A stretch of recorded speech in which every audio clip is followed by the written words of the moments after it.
dar un municipio que con un mal alcalde en un mal periodo puede cometer graves errores con su territorio. Yo pienso que uno no debería tener problemas por expresar sus pensamientos políticos. Se nos hizo paisaje y nos lo hemos repetido tanto que no lo estamos creyendo. Es que en Medellín ya no hay suelo para desarrollar. Ay, es que en Medellín, claro, no hay suelo para desarrollarlo de la manera que toda la vida lo hemos hecho. Hola, bienvenidos a La Otra Cultura, un podcast para hacerlo mejor. Mi nombre es Mauricio Franco. Y yo soy Omar Zapata y estamos felices de poderlos recibir en esta segunda temporada y espero que todo lo que compartamos acá sea para su provecho.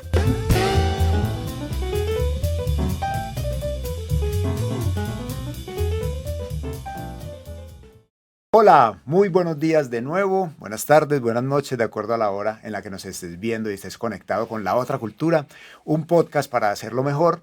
De nuevo, en esta segunda parte de nuestra entrevista con Fernando Mazo. Si tuviste la oportunidad de ver la anterior, recuerda dejarnos tus comentarios, lo que te gustó, lo que te gustaría profundizar. Y hoy vamos a entrar un poco más en detalles técnicos. De nuevo, saludarte. Omar Zapata, ¿cómo estamos, hermano? Muy bien, ansioso de este episodio. Muy bien, esperando que todos ustedes estén disfrutando de nuestro podcast. Invitarlos a que nos sigan en nuestras redes sociales, La Otra Cultura. De esa manera nos van a encontrar en Facebook, en Instagram, en YouTube, Spotify, Apple Podcast. Así que los invitamos a que nos sigan. Si les está gustando este contenido, dedito arriba, activen las notificaciones para que no se pierdan contenido y estamos listos y preparados para arrancar más. Excelente, te vamos a dar de nuevo el saludo, Fernando. Y la idea es que también aproveches y nos cuentes ya un poco más a detalle y profundidad, también hacia dónde han ido tus temas de estudios, profesionalización, especializaciones, otros elementos, porque hoy tendremos un episodio mucho más ligado también a esa parte técnica, a esas grandes capacidades y habilidades que tienes, y pues sé que Omar también te va a hacer unas preguntas muy detalladas en cuanto a esa parte técnica. Entonces, para que nos cuentes y darte de nuevo el saludo, mi hermano. No, muchas gracias por la invitación. Nuevamente, pues aquí con ustedes hablando de temas de la vida y ahorita temas técnicos. Vamos a hablar de temas asociados al espacio, a la arquitectura, al urbanismo.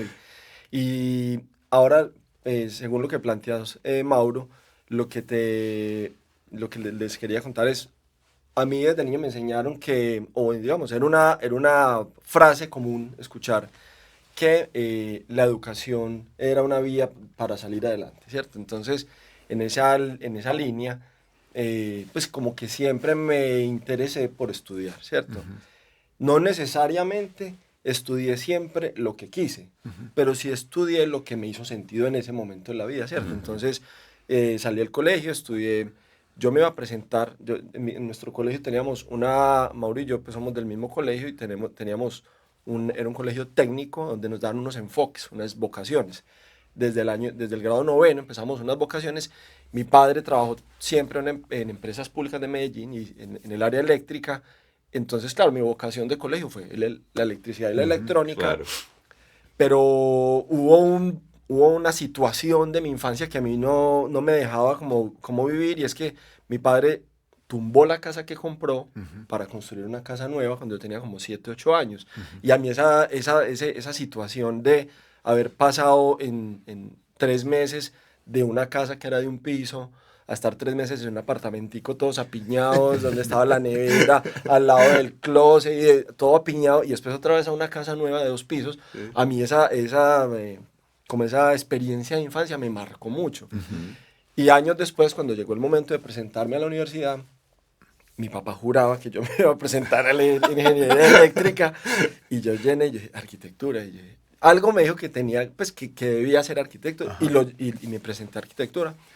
Listo, presenté los papeles, presenté el examen en la Universidad Nacional.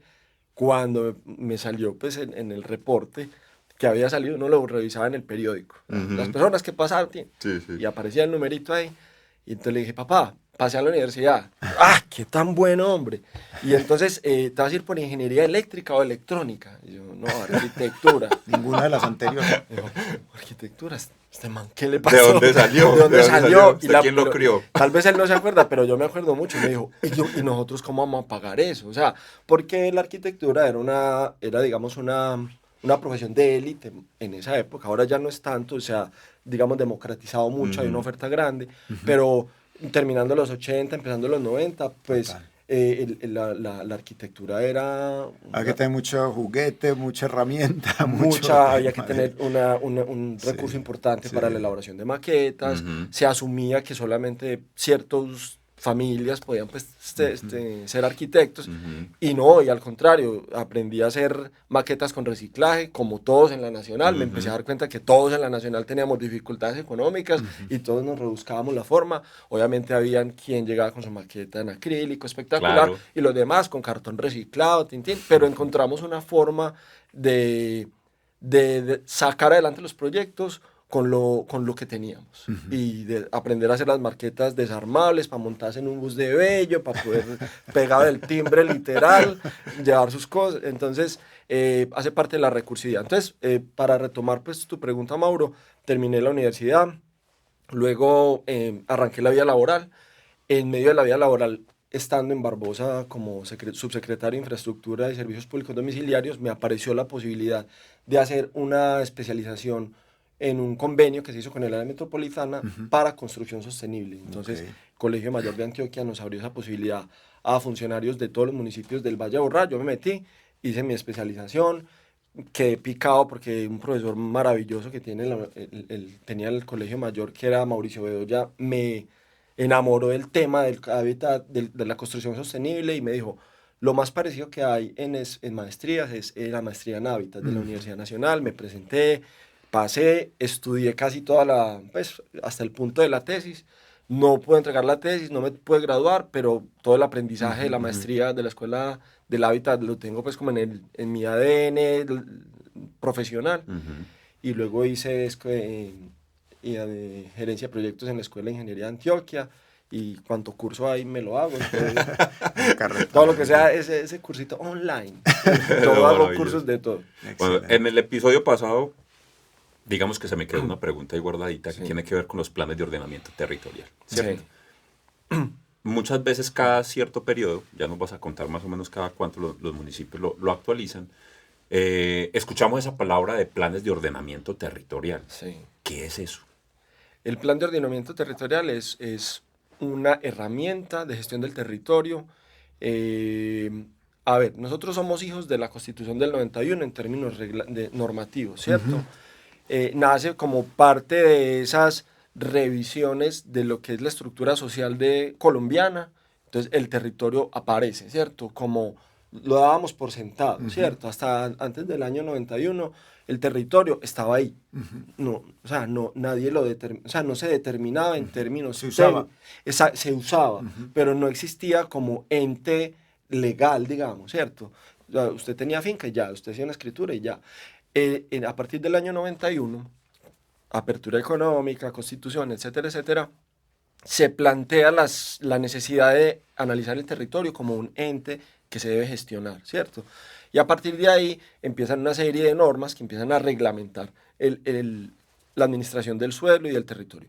Entonces, para no hacer muy largo la historia, los planes de ordenamiento territorial lo que buscan es un ordenado manejo del territorio, y se establecen unos espectros de tiempo y unas metas. Entonces, se tienen unas metas de corto, mediano y largo plazo que se deben revisar, y se han tratado de alinear siempre con los periodos de los alcaldes para que los alcaldes puedan tomar decisiones sobre sus territorios.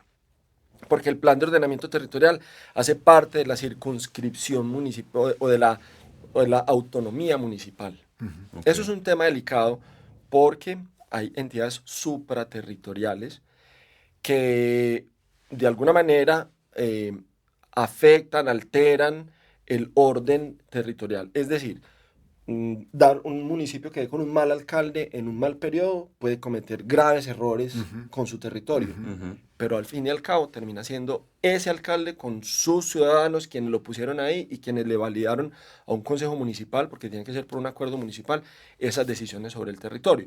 Hay entidades supraterritoriales que lo que buscan es tratar de que haya una armonía entre los municipios, sobre todo en estos que están conurbados, pues como el Valle de Aburrá, pero también ese deseo de orden riñe con las autonomías municipales, ¿cierto? Entonces ahí hay una lucha entre lo que es democrático, lo que no es democrático, lo que está bien en términos de ordenamiento territorial, lo que no. Entonces estas entidades tratan de ser guías, rectoras, de construir información. Los gremios tienen más capacidad económica que un municipio para levantar información. Muchas veces tienen más información que el mismo municipio. Entonces, es un ejercicio de ordenación y manejo que se debe sincronizar y que se debe dialogar. Debería ser más democrático de lo que es, pero esa es la norma y digamos que Colombia está avanzando en términos de tener más representatividad en las decisiones que se toman sobre el territorio. Ahora, que eso se tomen siempre buenas decisiones, no necesariamente. Hay municipios que han tomado muy malas decisiones a nivel de ordenación de su territorio y hoy lo están padeciendo y entonces la gente empieza a darse cuenta la importancia que tiene el territorio y esas revisiones de corto y mediano y largo plazo en su vida, en su economía, en sus tiempos, en su movilidad, en todo. Total.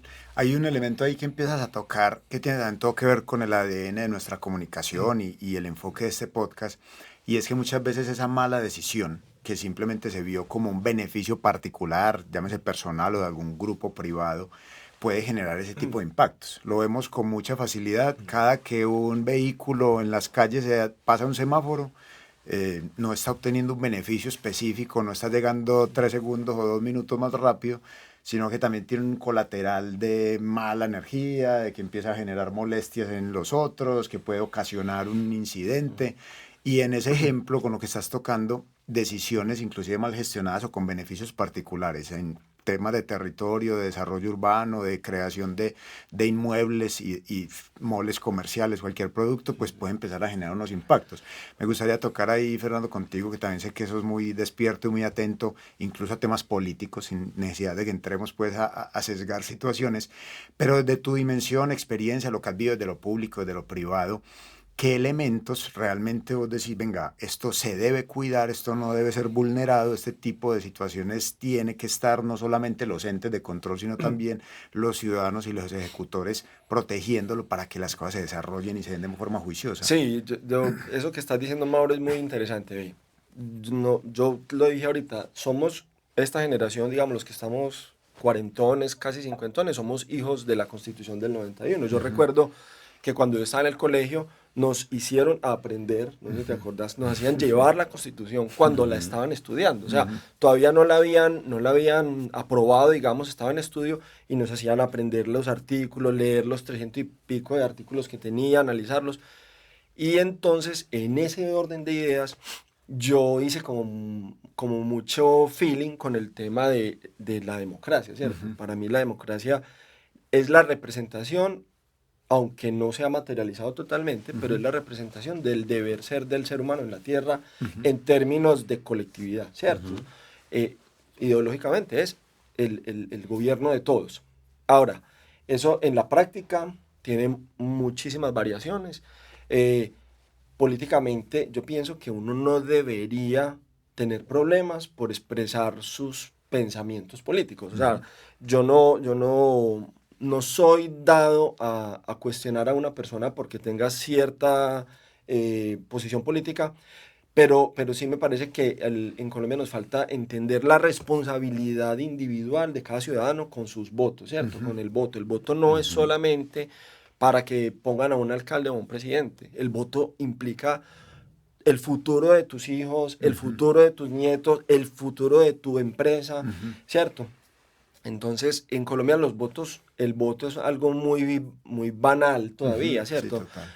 Todavía se tranza, hay un mercado de los votos, ¿cierto? Entonces, cuando las personas, a mí me molesta eso porque las personas a veces se quejan mucho, pero son culpables de las elecciones que toman, ¿cierto? Entonces, y lo que tú dijiste con el territorio, lo que estaba planteando Omar con el territorio, decidir votar por alguien o decidir darle el voto a alguien, poner en esa persona el voto de confianza, muchas veces implica que esa persona toma malas decisiones en muchas de los casos desde la perspectiva del interés particular y no del interés común. Entonces vemos hay municipios del Valle de Aburrá donde no les cabe un edificio más. Sí. Entonces, todos hemos visto esa situación y eso hace parte de una decisión política, de una decisión de plan de ordenamiento y de la responsabilidad que tienen los ciudadanos con cuestionar, o sea, la mejor manera de cuestionar a la toma de decisiones políticas es, hombre, no le doy mi voto, no me gustó lo que hizo, no,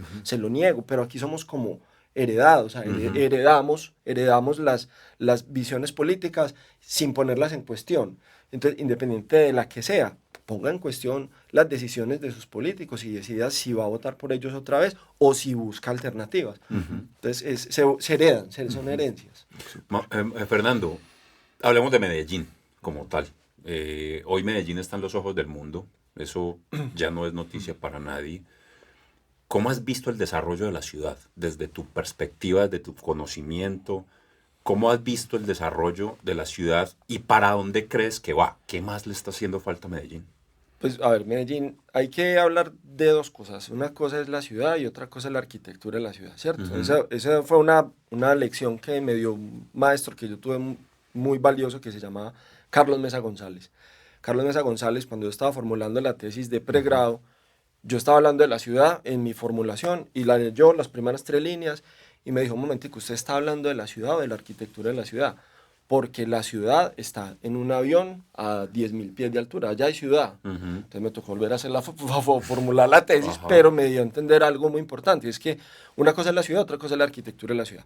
Si me preguntas por la arquitectura de la ciudad, yo pienso que Medellín ha logrado avanzar mucho en pensarse a sí misma, ¿cierto? Eso ha sido un logro interesante.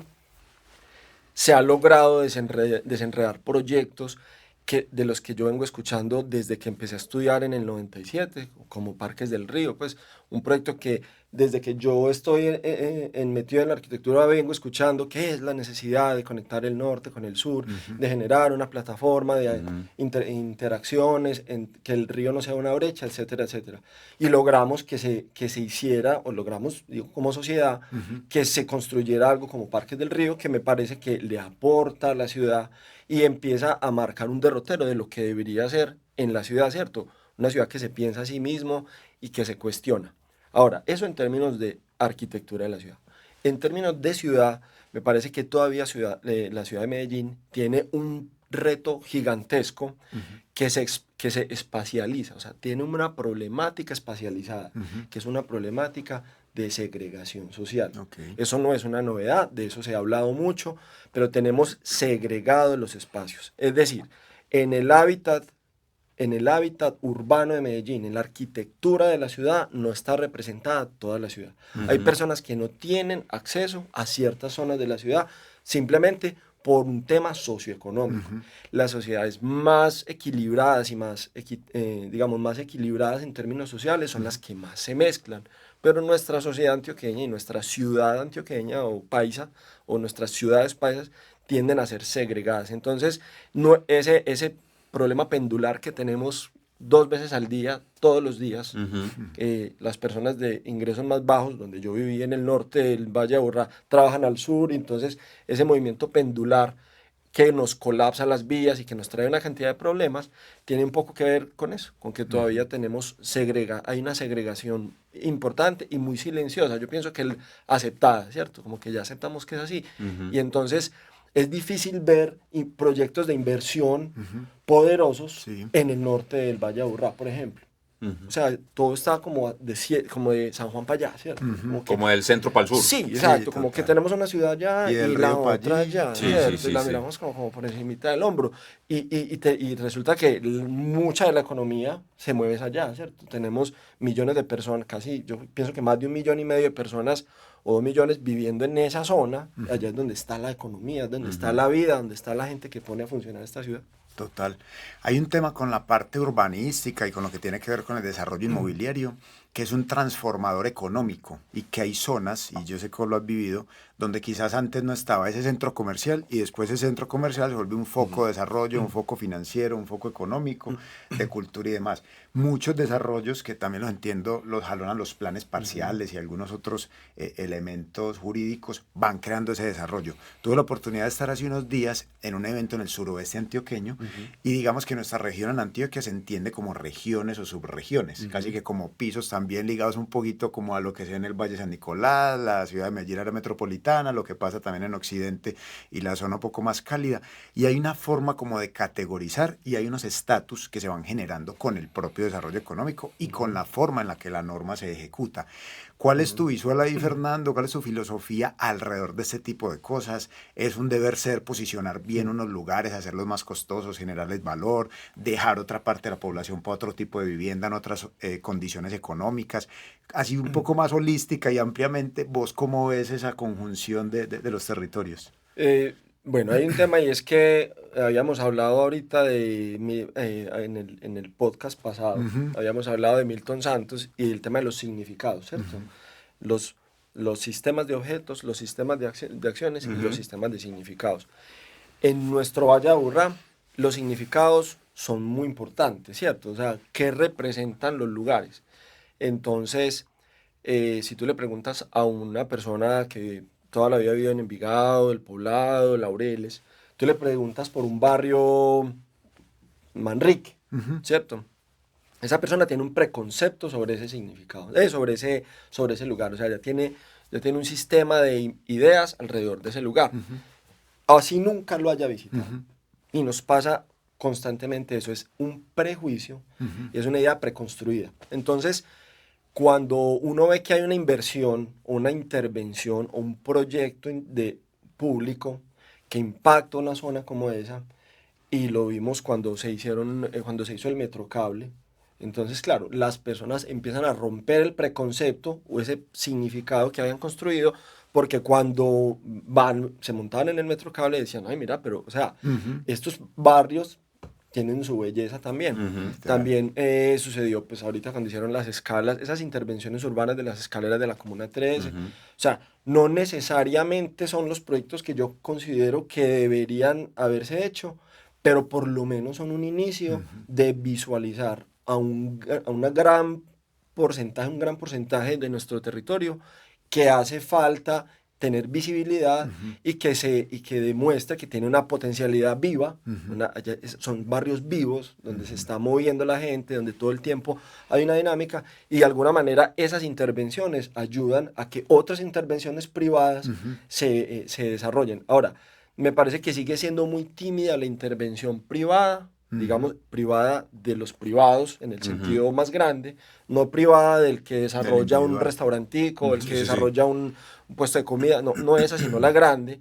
Los privados detrás de esa intervención todavía les falta, todavía son temerosos, no saben manejar la incertidumbre, porque todavía pienso yo, hay preconceptos, pero hay toda una ciudad por desarrollar, hay toda una ciudad por montar ideas. En la primera empresa en la que yo estuve, se desarrolló un proyecto, un centro comercial en una zona muy popular de Medellín, o muy popular no, un barrio normal de Medellín, Buenos Aires, un centro comercial allá, y las discusiones que se daban al principio antes de desarrollar ese centro comercial era usuarios, ¿quién va a ir tráfico. allá? ¿Y quién va a ir allá? ¿Y quién va a ir allá si la gente no va en carro? ¿Y cómo así? Es que la gente que no va en carro también va a los centros comerciales, ¿cierto? Entonces, cuando ellos desarmaron ese preconcepto y cambiaron los imaginarios alrededor de esa zona, desarrollaron un proyecto gigante que hoy es un éxito en la zona, y pensar de esa manera me parece que es necesario para que se puedan seguir desarrollando el resto de los territorios del Valle de Aburrá. Eso aplica para el Valle de Aburrá, para el Valle de San Nicolás, y va hacia algo que tú estabas diciendo ahorita, Mauro, y es la creación de nuevos centros urbanos en ese vasto territorio que para muchos es como un desierto, que son los barrios populares. Entonces yo pienso que en la medida en que se puedan desarrollar esos nuevos centros, la curva de precios del suelo del territorio se homogeniza. Exactamente. Ya no vas a tener unos conos de alta renta, unas zonas de alta renta, sino que también esa alta renta se va a ver retada por los nuevos desarrollos y va a haber por lo menos una homogenización de esa curva, ¿cierto? Que nuestra curva de alta renta en Medellín es como así, hacia el sur. Sí. Y el resto sigue siendo presa de otras economías. Me parece muy interesante todo esto que estás diciendo.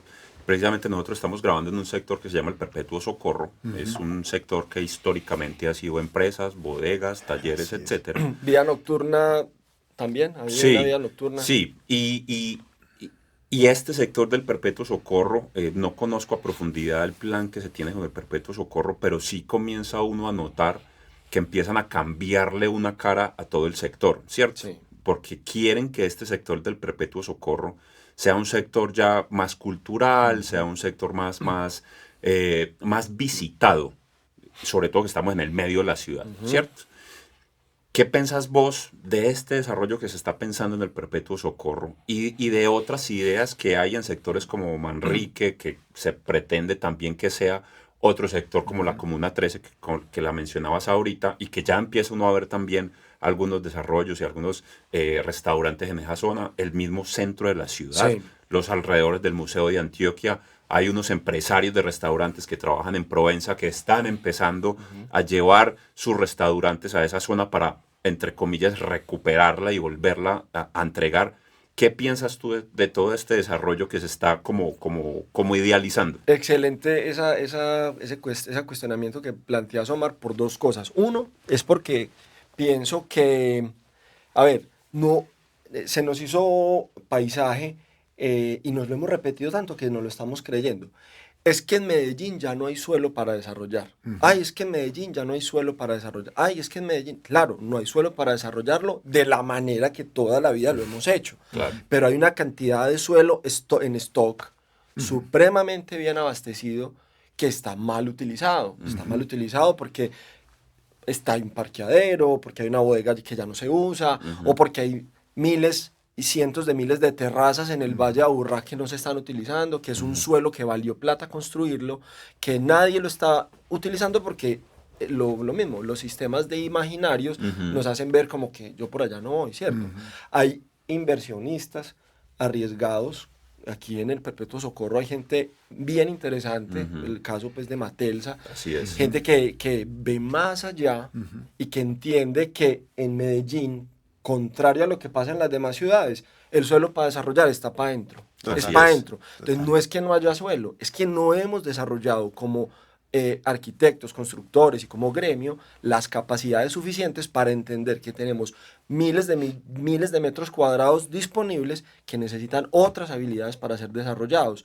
Dijiste lo del centro de Medellín. Hombre, esta es la única ciudad en la que el centro es la zona más degradada. Así es. O sea, cuando lo que hacen todas las ciudades es aprender a reusar, reciclar edificios, pues estamos hablando de edificaciones, de la arquitectura de la ciudad, esas habilidades no las sabemos o no las queremos abordar o nos cuesta o le tenemos miedo o le tenemos unos imaginarios a eso que hay que romper para poder poner en stock todos esos miles de metros cuadrados que ya tenemos listos, están listos.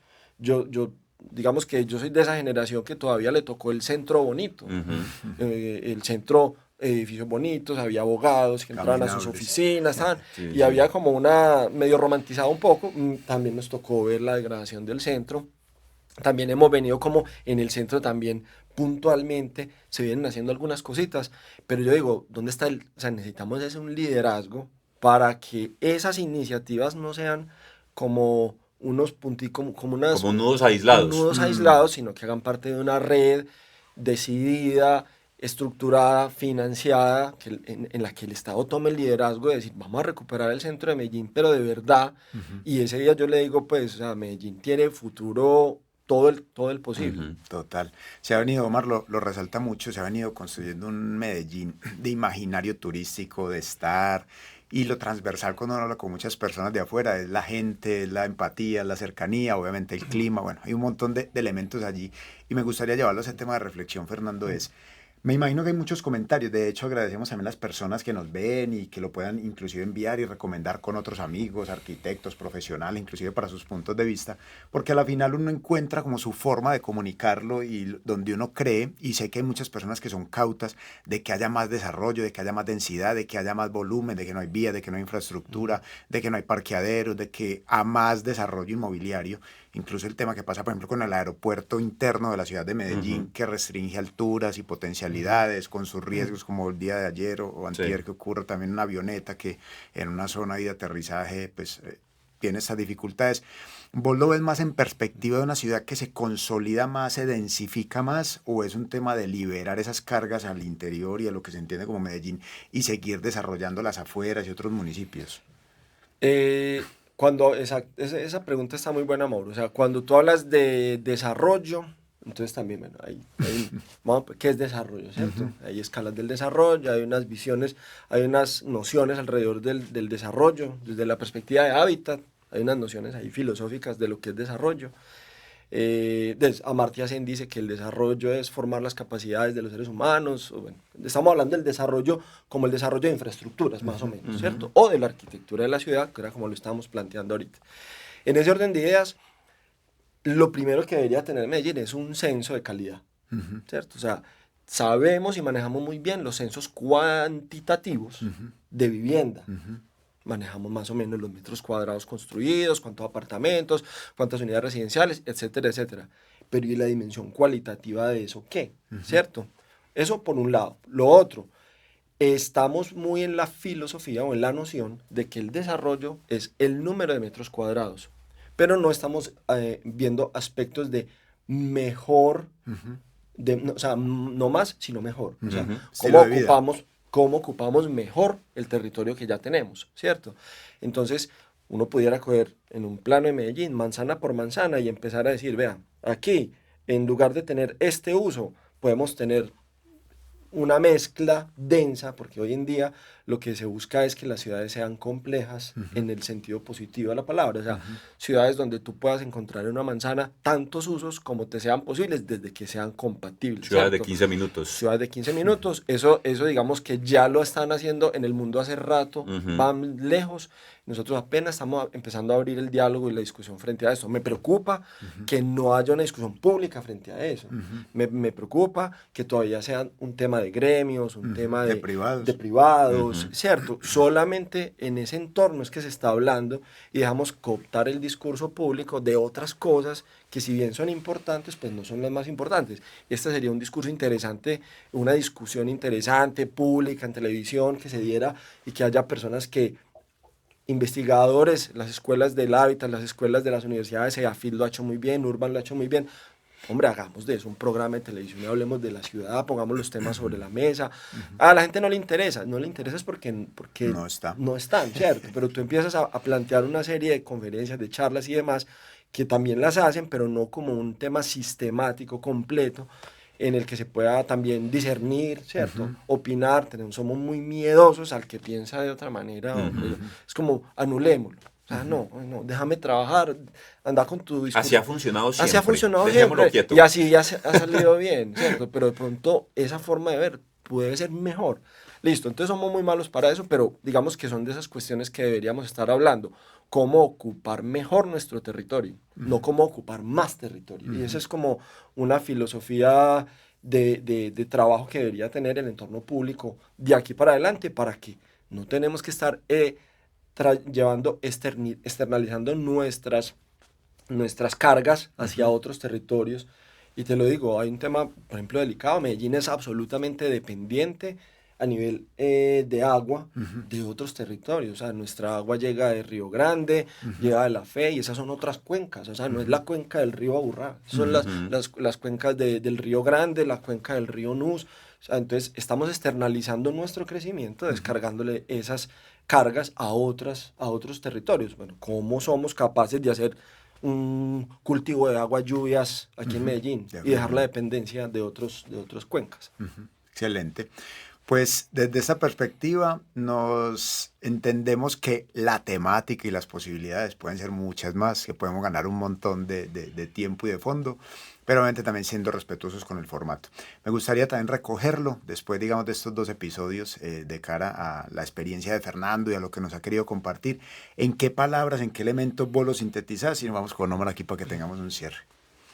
Digamos que lo que hemos venido hablando, yo lo resumiría como en 3 palabras. Uno sería empatía, ¿cierto? O sea, tratar bueno, no es una palabra, una frase, como trabajar en la empatía en todos los niveles, ¿cierto? No solo la empatía con las personas, sino con la empatía con el territorio, la empatía con las acciones, con las cosas que hacemos en el día a día, y pensar que hay otros que también están tratando de hacer lo mismo que nosotros, ¿cierto? Siempre queremos imponer nuestra visión. También me parecería interesante romper los imaginarios preconcebidos, o sea, pongamos en cuestión las ideas que toda la vida hemos heredado de nuestros papás, nuestros abuelos, y es que eso se hace así, como tú dijiste, eso se hace así, siempre se ha hecho así, no lo vamos a hacer distinto. Porque si no empezamos a romper y a entrar en contradicción con esos paradigmas, nos vamos a quedar haciendo lo mismo toda la vida. Y lo tercero, yo pensaría que es recuperar el amor hacia las personas, hacia las cosas. El profesional que no es buena persona no es buen profesional. El profesional que no ama a las personas con las que trabaja, que no ama a las personas para las que trabaja y para los que trabaja, yo pienso que le va a costar ser un buen profesional. Entonces, tratar de recuperar ese sentimiento, pues, y esa conexión emocional hacia las cosas. Se nos quedan muchos temas, Fernando. No hablamos del aeropuerto local, que ahí hay otra historia, hay otro capítulo completico. Pero gracias por compartir tu experiencia, tu visión de la ciudad. Gracias por acompañarnos hoy. A ustedes, pues, invitarlos a que nos sigan, si aún no lo hacen, que activen la campanita en YouTube, las notificaciones. Recuerden, síganos en nuestras redes sociales. La Otra Cultura nos van a encontrar en Instagram, en Facebook, en YouTube, en Apple Podcasts, en Spotify. Y agradecerles su tiempo. Esperamos poderles entregar una información importante. Y nada, vamos cerrando acá y hasta un próximo episodio de La Otra Cultura, el podcast para hacerlo mejor. Así es. Chao, chao. Muchas gracias. Hasta luego.